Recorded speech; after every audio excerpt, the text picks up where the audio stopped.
All right.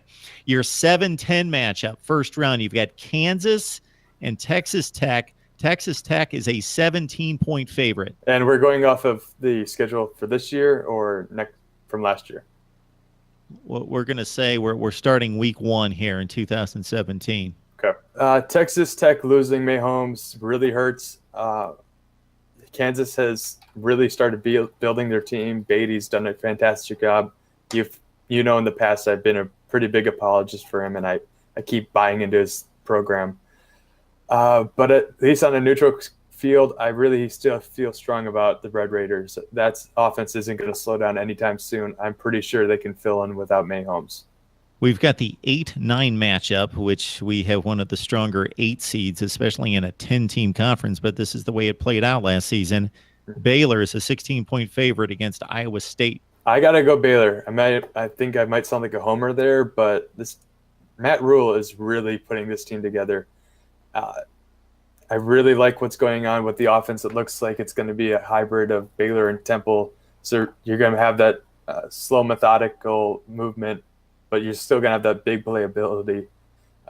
The defense is still a little bit iffy, but I think Baylor still comes up on top. So we eliminate 2. We've got an 18 bracket. Here we go. We've got Oklahoma back in play at number 1 against the Texas Tech winner. Oklahoma's a 24-point favorite as the 1 seed. As a 24-point favorite? Yep. I don't take that at all. I think they Red Raiders are able to hang a little bit closer, at least within 3 touchdowns. All right, our second game is the 4-5 matchup with TCU taking on Kansas State. The Wildcats are a 4-point favorite. TCU had a really down year last year. They're making a comeback this year. I like what Patterson's been able to do with the program in a down year. Especially, I think he's able to overcome 4 points. We've got Oklahoma State as the 2 seed taking on Baylor that survived Iowa State, and Oklahoma State's an 8-point favorite. As much as I like what Baylor's looking like this year, I feel that Gundy, especially with having some seniors along with him with Rudolph and James Washington, are able to glide through that a little bit better, maybe by 10 points. So we got Oklahoma State advancing to the Final Four. West Virginia, an 8-point favorite as the 3 seed taking on Texas, the 6 seed.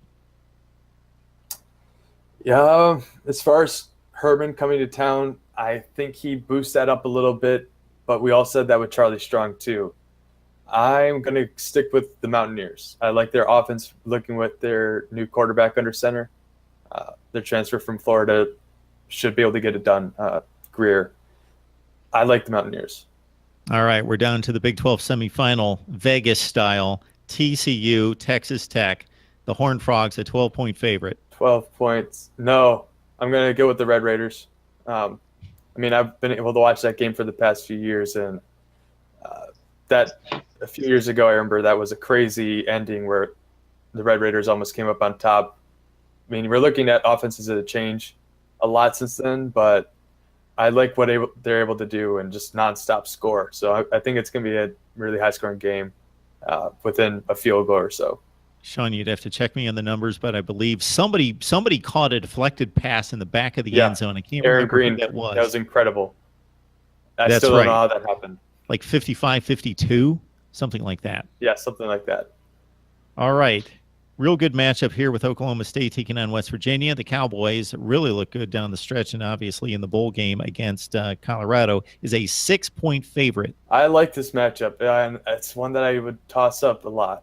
But in the end, I'm going to go with the same logic that they got over Baylor. I like Rudolph as a senior over a first-year quarterback with Will Greer under center.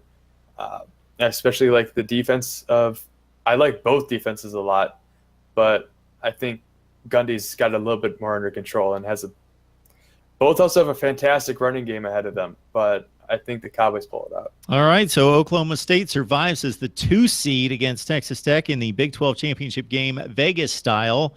Oklahoma State's a 17-point favorite against the Red Raiders. I remember watching that game last year, and it looked like Texas Tech would be able to do something, but I'm going to stick with the Pokes. It might not be 17. I'm kind of on the edge of that, but I think they could still come up on top. Fantastic offense. Another shootout, of course, probably. But I think that they might be able to limit them a little bit better than Kingsbury can move the offense. So I'm going to go with OSU. All right. According to Sean Cordy, Oklahoma State beats the odds and wins 4 consecutive games as a heavy favorite and wins the Big 12 championship Vegas style over Texas Tech. That's not too far off. I think that they might be able to take the conference just straight too. So I'd like that outcome. Very good. Sean, we always appreciate the time. You check out Sean at Sikkim365 where he covers Baylor athletics. All right. Does Baylor have a good shot to get to the Final Four? They are in the toughest region at the East. It's a death region. I mean, you got Villanova, you got Duke. SMU is ranked lower than they should be.